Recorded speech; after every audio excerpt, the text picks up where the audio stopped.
वकीलों ध्यान से सुनो और इस वीडियो को एंड तक जरूर देखना, क्योंकि सुप्रीम कोर्ट के सामने एक बहुत इंपॉर्टेंट सवाल खड़ा हो चुका है।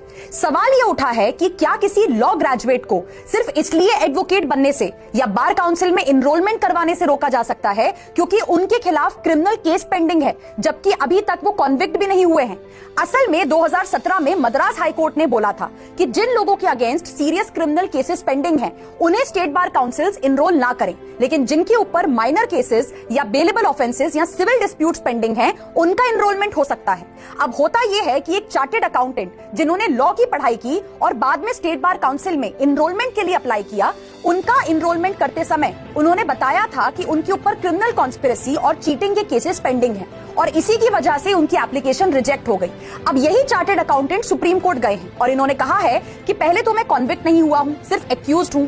दूसरा कि इस बेसिस पर मेरा इनरोलमेंट ना करना article 19(1)(g right to profession का वायलेशन है। बीसीआई ने कहा कि क्रिमिनल्स को लीगल प्रोफेशन में आने से रोकने के लिए ये रूल बनाया गया है। अब सुप्रीम कोर्ट ने इस पूरे इशू में दो सवाल खड़े किए हैं। पहला तो ये कि जो लोग इनरोलमेंट करा के लीगल प्रोफेशन में आने के बाद क्रिमिनल बन जाते हैं, उनके अगेंस्ट हम क्या एक्शन लेते हैं, क्या हम उनका इनरोलमेंट कैंसिल करते हैं। दूसरा कि क्या एडवोकेट्स एक्ट में ऐसा लिखा है कि जिन पर केसेस पेंडिंग हैं वो लोग एज एडवोकेट इनरोल नहीं हो सकते हैं। मतलब बिना प्रॉपर लॉ के आप ये रूल कैसे बना सकते हो।